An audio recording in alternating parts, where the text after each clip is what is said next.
A noite cobre o mundo e a mente viaja para territórios que a razão diurna jamais habitaria.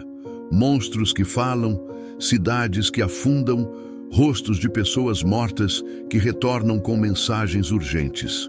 Todo ser humano acorda, pelo menos algumas vezes na vida, com a certeza perturbadora de que aquilo que sonhou significava algo profundo, algo que precisava ser decifrado. Essa certeza tem movido civilizações inteiras. Os egípcios construíam templos para incubar sonhos sagrados. Os gregos acreditavam que os sonhos eram mensageiros dos deuses. Hermes atravessava o limiar do sono para depositar visões proféticas nas mentes dos escolhidos. Os romanos consultavam intérpretes de sonhos antes de batalhas, antes de casamentos, antes de decisões políticas que afetariam milhões. E então chegaram os estoicos e disseram algo que soou para muitos como uma espécie de profanação intelectual. Disseram que os sonhos não são mensagens do cosmos, não são janelas para verdades ocultas, não são presságios, profecias ou canais divinos. São movimentos naturais da mente. Essa ideia, aparentemente simples, carrega dentro dela uma revolução que ainda não foi totalmente absorvida, porque 2000 anos depois, a maioria das pessoas ainda acorda de um sonho perturbador e pergunta quase instintivamente: o que isso significa? O fio que atravessa tudo. Antes de mergulhar no que os estoicos realmente pensavam sobre os sonhos, é preciso estabelecer o fio que vai atravessar tudo o que vem a seguir. A linha vermelha que conecta esse tema aparentemente esotérico à vida cotidiana mais concreta. Esse fio é a capacidade de distinguir o que é real do que é apenas movimento interno da mente. É uma das habilidades mais valiosas que qualquer pessoa pode desenvolver. Não porque os sonhos sejam perigosos, mas porque a confusão entre o que a mente produz internamente e o que o mundo apresenta externamente é uma fonte constante de sofrimento, de decisões erradas, de medo sem objeto, de esperança sem fundamento. Os estoicos viam o sonho como o exemplo mais óbvio dessa confusão, mas reconheciam que a mesma confusão acontece de olhos abertos, dezenas de vezes ao dia, com consequências muito mais sérias. É sobre isso que vamos falar. Sobre o que a perspectiva estoica sobre os sonhos revela sobre a mente humana, sobre a natureza da realidade e sobre como usar esse entendimento para viver com mais clareza, mais liberdade e menos ilusão. Se isso soa relevante para você, se você já tomou uma decisão guiado por uma sensação que não conseguia explicar, ou se já se viu perseguido por um medo que não tinha objeto real, então continue. O que vem a seguir vale o tempo que vai levar para ler. O que os estoicos sabiam sobre a mente adormecida? Para entender a posição estoica sobre os sonhos, é preciso primeiro entender como os estoicos concebiam a mente humana em geral. Para eles, a psique humana não era uma entidade mística separada do corpo. Era um fenômeno natural, tão natural quanto a digestão, tão explicável quanto o crescimento de uma planta. A mente era o resultado de processos físicos, governados pelo mesmo logos, a razão ordenadora, que governava o universo inteiro. Crisipo de Solos, um dos mais sistemáticos pensadores do estoicismo antigo, elaborou uma teoria da mente que era surpreendentemente sofisticada para sua época. Ele descrevia o que chamava de hegemonikon, o centro diretor da alma, localizado no coração segundo a anatomia da época, mas funcionalmente equivalente ao que hoje chamaríamos de mente consciente e reflexiva. Esse centro diretor era o lugar onde a razão operava, onde as impressões chegavam, eram avaliadas e recebiam ou não o assentimento do sujeito. Assentimento. Essa palavra é central. Para os estoicos, o erro humano fundamental não era ter impressões perturbadoras ou falsas.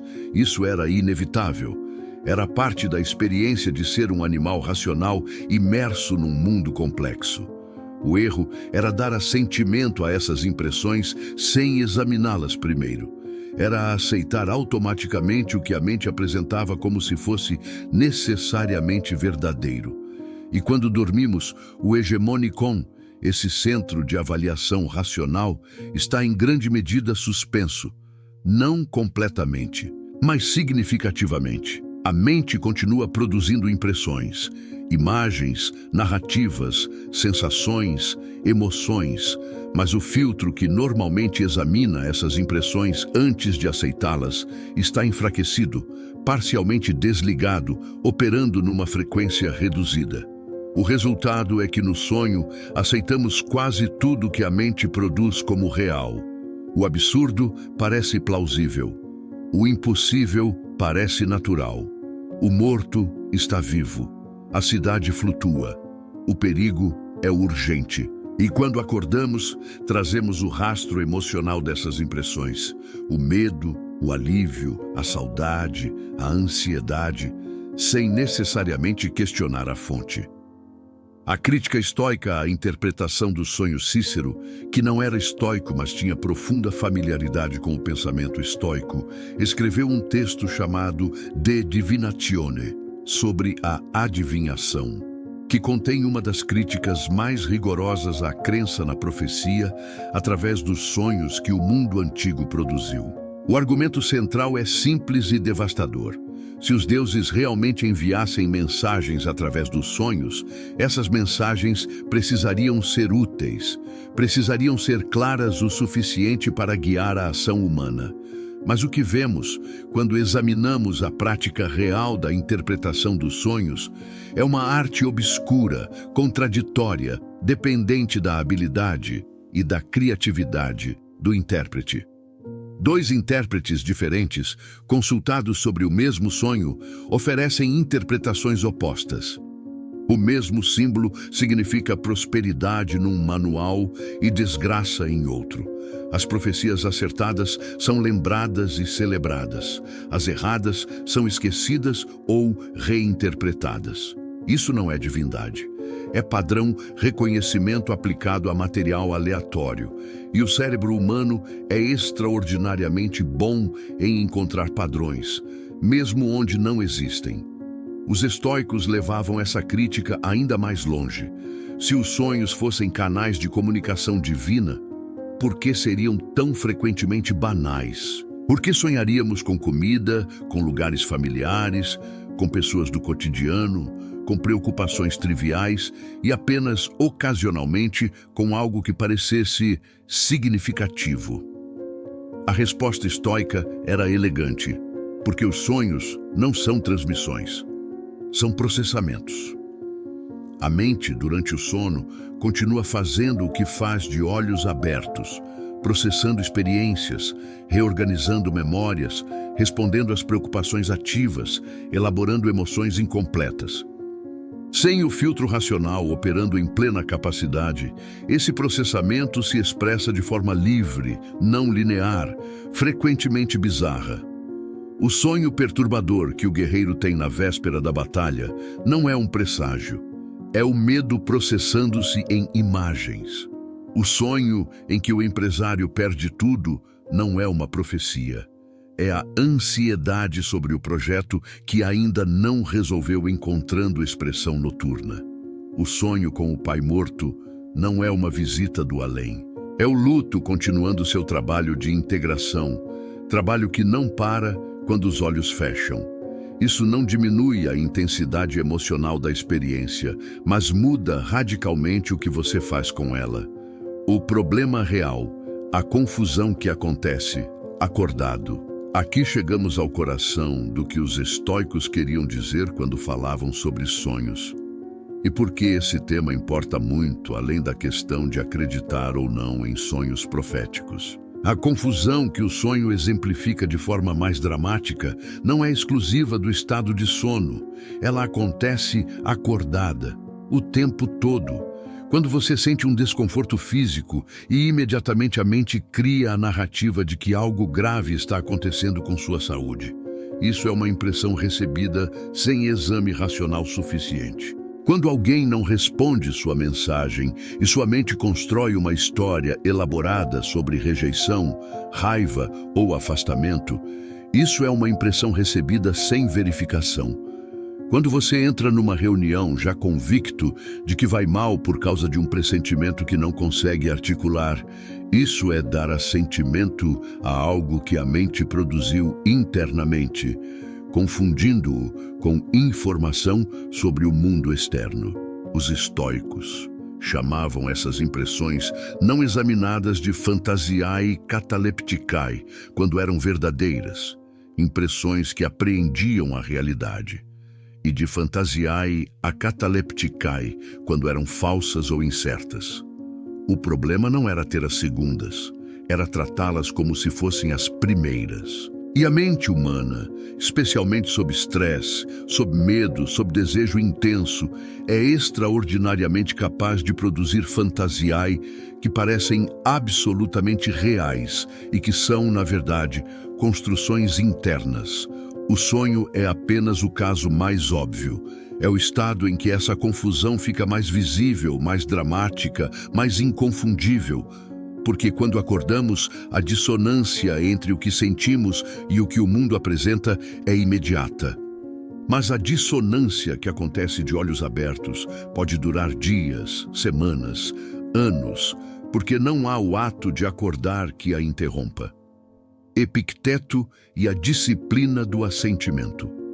Nenhum filósofo estoico articulou a prática de examinar as impressões com mais força e clareza do que Epicteto. Epicteto era liberto, nasceu escravo, viveu escravo durante anos e foi libertado na maturidade. Essa experiência moldou sua filosofia de uma forma profunda e específica. Alguém que não controla onde vive, o que come, se será vendido ou não, aprende ou se destrói ao descobrir o que está genuinamente sob seu controle.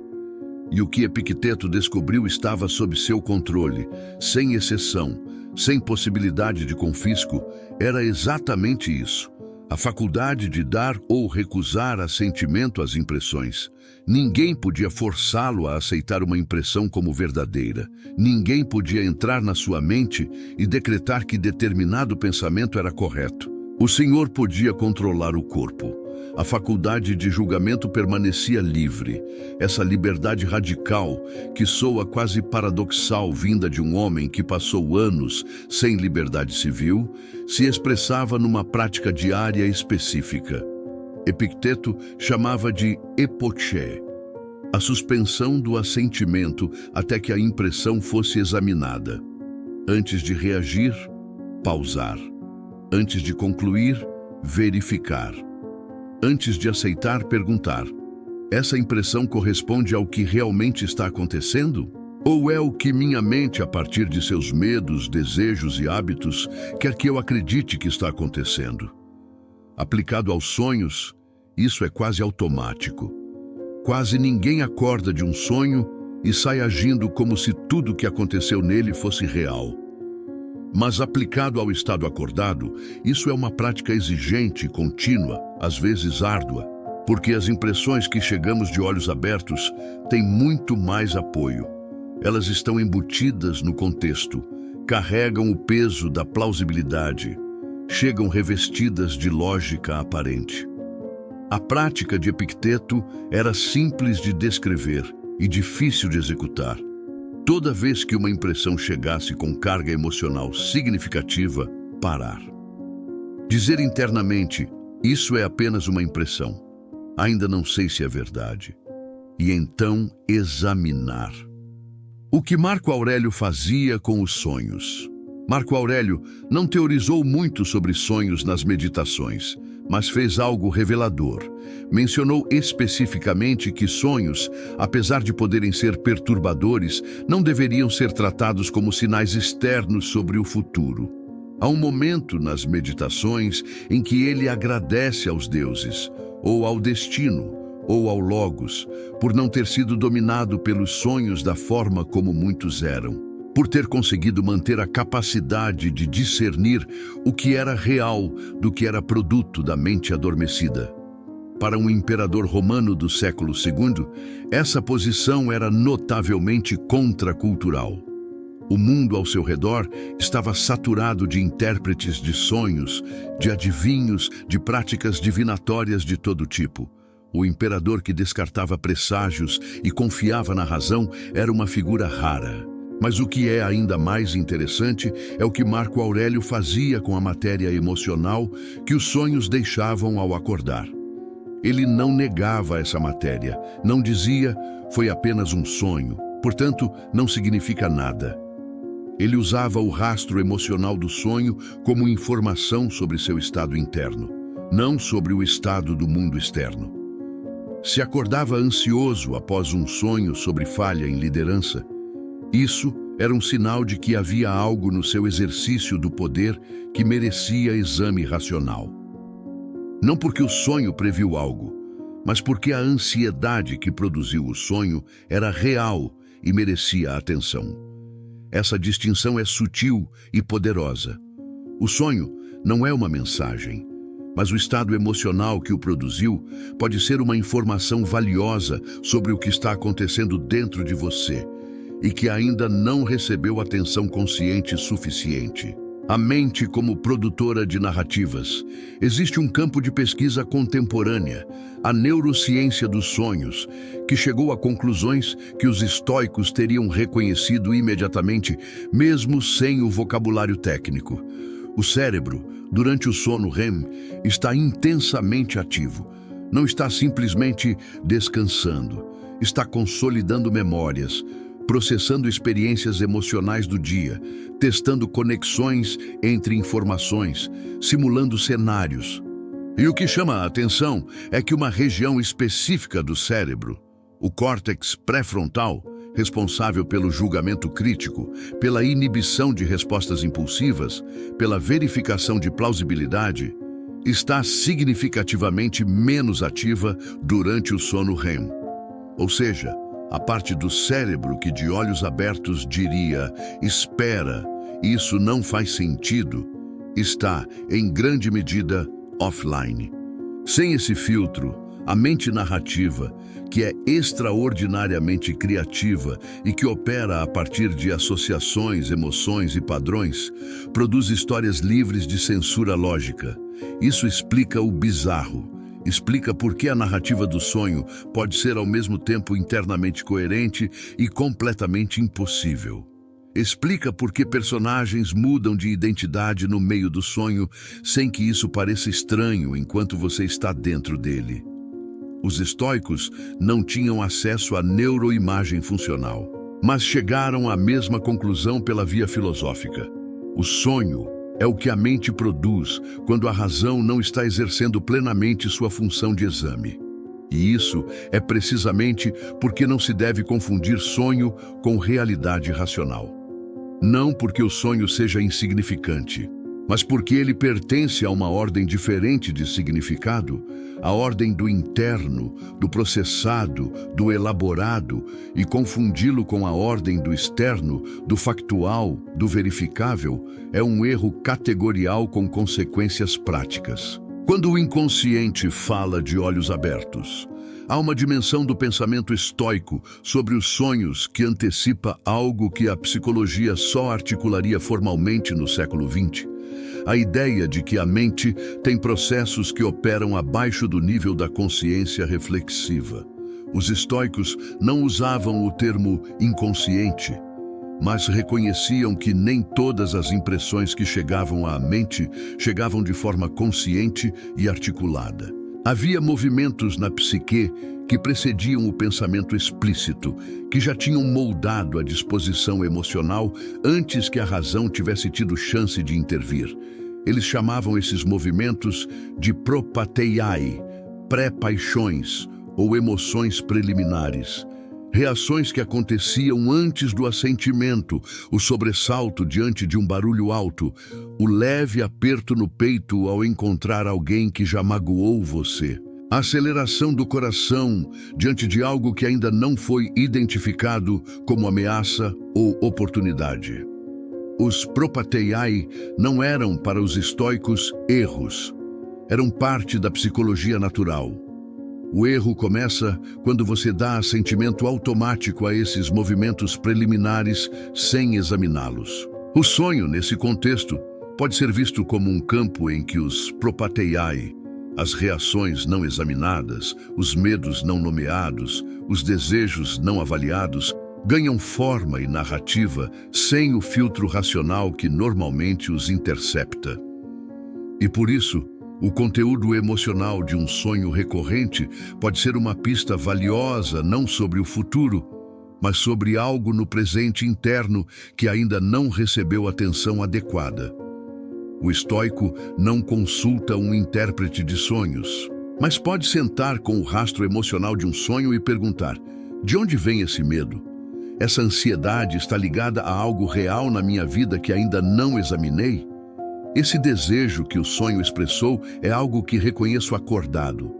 E o que devo fazer com ele? Isso é autoconhecimento. Isso é o exame socrático voltado para dentro e é completamente consistente com a prática estoica, mesmo que venha embalado nas imagens de um sonho. A distinção que liberta. Existe uma razão prática muito concreta para cultivar essa distinção entre o que a mente produz internamente e o que o mundo apresenta externamente. Quando você confunde os dois, perde autonomia. A pessoa que acredita que um sonho ruim antes de uma viagem é um sinal para não viajar, está entregando o poder de decisão a um processo mental involuntário. A pessoa que interpreta um sonho sobre traição como prova de algo que o parceiro fez, está construindo uma narrativa emocional sobre uma base sem fundamento verificável. A pessoa que acorda com um pressentimento sombrio e o trata como informação factual sobre o que vai acontecer no dia está, em algum nível, delegando o julgamento para a versão de si mesma que funciona sem o filtro racional. A versão adormecida. Isso não é liberdade. É servidão a processos que não foram escolhidos e não foram examinados. A distinção estoica, o sonho, é movimento natural da mente, não mensagem sobre a realidade, é libertadora precisamente porque devolve o protagonismo ao sujeito que pensa. Você não está à mercê do que sua mente produz enquanto dorme. Você pode acordar, reconhecer o rastro emocional, usá-lo como informação sobre seu estado interno e então decidir, com a razão acordada e operante, o que fazer com isso. Essa é a diferença entre ser governado pelos próprios processos mentais e governar-se através deles. A prática. O que fazer na manhã? Existe uma forma muito concreta de traduzir toda essa reflexão em hábito diário. Algo que os estoicos valorizavam acima da teoria especulativa. Quando você acorda de um sonho que deixou rastro emocional significativo, seja medo, seja saudade, seja ansiedade, seja uma alegria que parece dizer algo, a prática estoica sugere um processo de 3 momentos.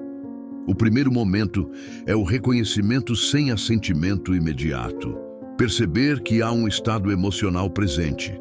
Nomeá-lo, mas não começar imediatamente a construir narrativa sobre o que ele significa sobre o futuro ou sobre os outros. O segundo momento é a pergunta interna. Esse estado emocional está me dizendo algo sobre meu estado presente? Há algo na minha vida, um medo não examinado, um desejo não avaliado, uma preocupação que evitei olhar de frente, que esse sonho está elaborando à sua própria maneira? Se a resposta for sim, isso é informação valiosa. Não sobre o mundo externo, mas sobre o interno. E pode ser levada para o exame racional da vigília, onde terá acesso ao filtro que o sono suspende. O terceiro momento é a decisão deliberada sobre o assentimento. Com base no que foi examinado, não no impulso automático de agir a partir do rastro emocional. O que você escolhe pensar e fazer neste dia? Isso não é negar a emoção, é usá-la em vez de ser usado por ela. É, em essência, acordar plenamente, não apenas do sono, mas para a razão. O mundo que sonha de olhos abertos. Há uma provocação estoica que fica implícita em tudo o que discutimos, mas que merece ser dita diretamente. A cultura contemporânea produz, em escala industrial, o equivalente funcional dos sonhos, narrativas elaboradas, emocionalmente intensas, internamente coerentes e frequentemente desconectadas de verificação factual rigorosa. Conspiração, previsão catastrófica, promessa de salvação, identidade tribal que explica tudo, o herói que vai resolver, o inimigo que causou tudo. Essas narrativas chegam com a coerência interna que os sonhos têm. A lógica que parece impecável enquanto você está dentro dela, e sem o ato de acordar que as interrompa. E o cérebro que as recebe está, muitas vezes, num estado que não é tão diferente do estado do sonho, ativado emocionalmente, com o córtex pré-frontal parcialmente enfraquecido pelo cansaço, pela urgência, pelo bombardeio informacional constante, pela privação de sono que marca a vida moderna. A habilidade estoica de distinguir o que é produto da mente do que é realidade verificável não é uma habilidade de nicho para filósofos de toga. É a habilidade mais necessária do nosso tempo. É o que separa quem é movido pelas narrativas do que produzem delas, quem as examina antes de decidir quanto de si mesmo vai investir nelas. Essa é a tradução mais direta do ensinamento estoico sobre os sonhos para o mundo em que vivemos. Aprenda a acordar, mesmo, especialmente, quando está de olhos abertos. O que você faz com esse entendimento? Chegamos ao ponto em que a reflexão precisa encontrar a ação. Porque o estoicismo nunca foi uma filosofia de contemplação passiva. Foi sempre uma filosofia de prática. O que o entendimento estoico dos sonhos e, por extensão, da confusão entre o interno e o externo, pede de você é concreto. Pede que você crie o hábito de pausar antes de dar assentimento. Que você desenvolva a capacidade de nomear uma impressão sem imediatamente aceitá-la como verdade. Que você aprenda a distinguir o que sente do que sabe. Pede que você se torne um observador mais honesto dos seus próprios processos internos. Não para se tornar frio ou distante de si mesmo, mas para não ser arrastado por eles. Pede que você trate o rastro emocional de uma experiência, seja um sonho, seja uma reação intensa a algo que aconteceu, seja um pressentimento que não consegue articular, como ponto de partida para o exame, não como conclusão sobre a realidade. E pede, talvez acima de tudo, que você reconheça que a mente humana é um produtor extraordinariamente criativo de narrativas, e que nem toda narrativa que ela produz merece o crédito de ser realidade. Isso é, no fundo, o que os estoicos chamavam de sabedoria. Não a posse de respostas prontas, mas a habilidade de saber o que é uma resposta e o que é apenas uma impressão que ainda precisa ser examinada.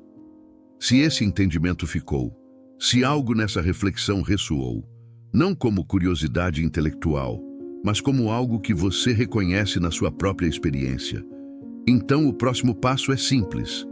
Na próxima vez que um sonho deixar rastro, na próxima vez que um pressentimento quiser guiar uma decisão importante, na próxima vez que uma narrativa chegar pronta e emocionalmente carregada, pedindo assentimento imediato, pause. Não por muito tempo, por tempo suficiente para a razão acordar completamente. E então, a partir desse lugar de clareza, decida o que você realmente pensa. Essa pausa é o logos em ação. É o ato mais simples e mais transformador que o estoicismo propõe. E está disponível agora, nesse momento, na próxima impressão que chegar. Seja ela vinda do sono ou do mundo que, sem que percebamos, às vezes também sonha.